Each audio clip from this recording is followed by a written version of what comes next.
Halo semuanya, perkenalkan saya Surya Firdanda S dan saat ini saya sedang menempuh pendidikan di perguruan tinggi di Widyatama dan juga menjalani magang sebagai finance consultant di Valbury.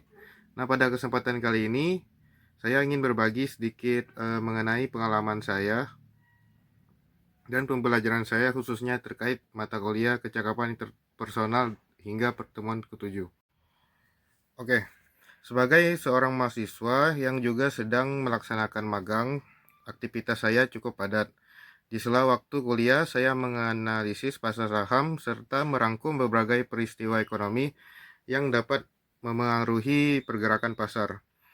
Kegiatan ini membuat saya belajar banyak tentang ketelitian, tanggung jawab, serta kemampuan berpikir strategis. Lalu saya menyadari bahwa saya memiliki beberapa kelebihan dan kekurangan. Kelebihan saya itu memiliki sifat disiplin, analitis, dan selalu berusaha menyelesaikan pekerjaan dengan hasil yang terbaik. Namun, kekurangan saya terletak pada kemampuan untuk membagi waktu dan fokus antara waktu kuliah dan waktu magang. Terkadang fokus saya terpecah sehingga harus benar-benar bisa menentukan prioritas untuk saya membuat jadwal harian dan mencoba lebih konsisten dalam menjalankan rencana yang sudah saya susun. Dari segi komunikasi, saya termasuk orang yang cukup terbuka dan mudah beradaptasi dengan lingkungan. Meski begitu, saya masih merasa agak canggung ketika harus berbicara dengan orang baru atau berada dalam situasi yang formal. Nah, untuk menyikapinya, saya belajar memperbaiki cara berkomunikasi, lalu saya belajar memperbaiki cara untuk lebih mendengar daripada berbicara. Lalu untuk menjaga kontak mata dan memilih kata-kata yang sopan dan jelas. Selanjutnya mengenai kepribadian. Saya cenderung perfeksionis dan detail terhadap banyak hal. Kadang sifat ini membuat saya tampak terlalu serius sehingga banyak yang bilang bahwa saya ini adalah orang yang kurang ekspresif. Namun seiring waktu saya belajar bahwa bekerja dalam tim membutuhkan fleksibilitas dan empati agar komunikasi tetap berjalan dengan baik. Dalam kehidupan sehari-hari, baik di lingkungan keluarga, teman, maupun kerja, saya berusaha menerapkan prinsip komunikasi yang sehat. Saya belajar bahwa kunci utama dalam berkomunikasi adalah menghargai setiap perbedaan, bersifat terbuka, dan menempatkan diri sesuai situasi yang ada.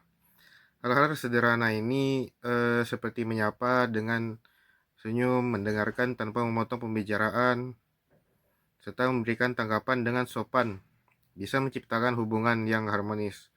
Selama mengikuti kelas kecakapan interpersonal ini, hingga pertemuan ketujuh, saya mendapatkan banyak pelajaran penting.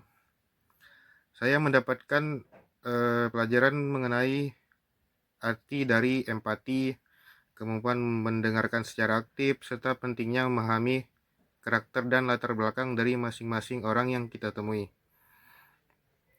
Saya menjadi lebih sadar tentang sifat dan karakter orang lain. Namun dampaknya cukup besar dan saya menjadi lebih sadar dalam berinteraksi, lebih sabar dalam menghadapi perbedaan, dan lebih percaya diri saat berbicara di lingkungan sosial maupun profesional. Meskipun saya masih sering kesulitan membagi waktu antara kuliah dan magang, kelas ini membantu saya untuk mengatur prioritas dan memahami bagaimana membangun komunikasi yang efektif tanpa mengorbankan keseimbangan yang ada pada diri kita. Nah, perubahan yang saya maksud itu ada perubahan yang cukup positif, terutama dalam hal kepercayaan diri, kesabaran, dan kemampuan beradaptasi dengan orang-orang dan dengan berbagai latar belakang.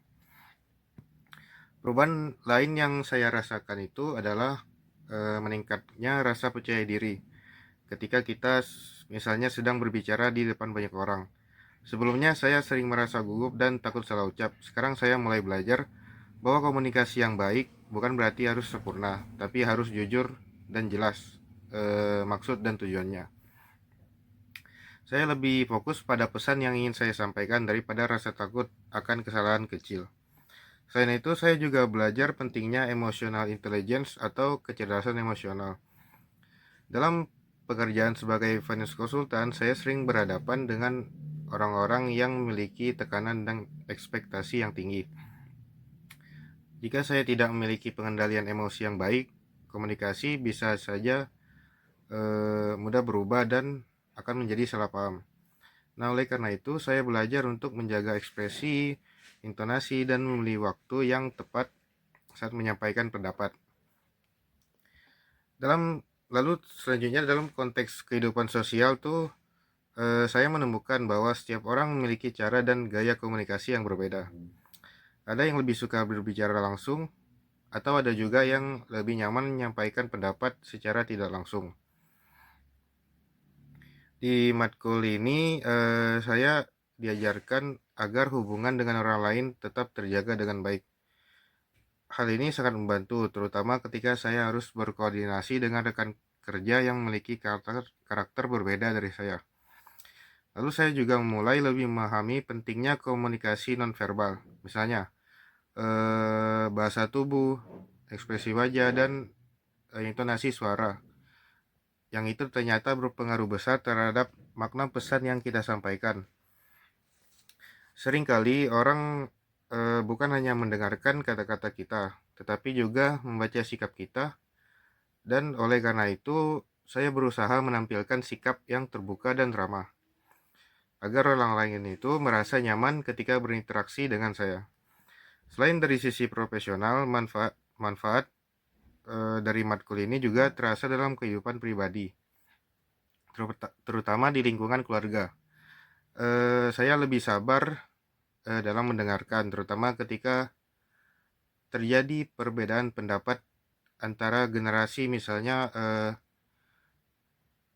saya dan orang tua saya, atau saya dan kakak-kakak saya. Saya belajar bahwa menghargai pandangan orang lain tidak berarti kita harus selalu setuju, tapi bagaimana kita bisa menjaga komunikasi tetap baik tanpa menimbulkan jarak.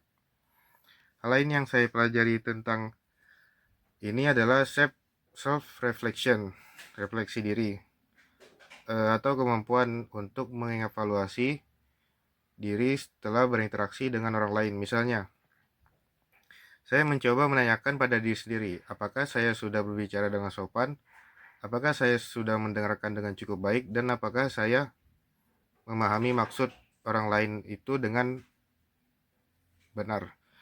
Dengan cara ini, saya bisa terus perbaiki kemampuan komunikasi saya dari waktu ke waktu. Nah, di matkul ini juga membuka pandangan-pandangan saya tentang pentingnya keseimbangan antara logika dan empati. Dalam dunia kerja, terutama di bidang yang saya alami sekarang, yaitu bidang finansial, kita tuh sering fokus pada angka dan data. Namun saya belajar bahwa di balik semua itu ada manusia yang memiliki perasaan. Komunikasi yang baik bukan hanya menyampaikan informasi, tapi juga membangun kepercayaan satu sama lain. Dengan memahami hal ini, saya juga menjadi lebih hati-hati dalam memilih kata, terutama ketika saya harus menyampaikan hal yang sensitif kepada klien atau rekan kerja. Untuk kesimpulannya, secara keseluruhan dari awal hingga pertemuan terakhir ini, maksudnya ketujuh, saya merasakan banyak perubahan positif dalam diri saya. Saya menjadi lebih peka terhadap lingkungan sosial, lebih teratur dalam mengelola waktu, dan lebih tenang dalam menghadapi perbedaan pendapat. Meskipun masih ada tantangan, seperti kayak kesulitan bagi waktu antara kuliah dan magang, itu pastinya bagi saya sangat susah. Saya masih butuh untuk beradaptasi agar bisa mengelola waktu saya dengan baik. Untuk kali ini saya merasa lebih siap untuk menanganinya karena telah belajar mengatur prioritas dan membangun komunikasi yang baik dan efektif. Untuk penutup, saya ingin menyampaikan bahwa matkul kecakapan interpersonal bukan hanya tentang berbicara dengan baik, tapi juga tentang bagaimana kita memahami dan menghargai orang lain melalui eh,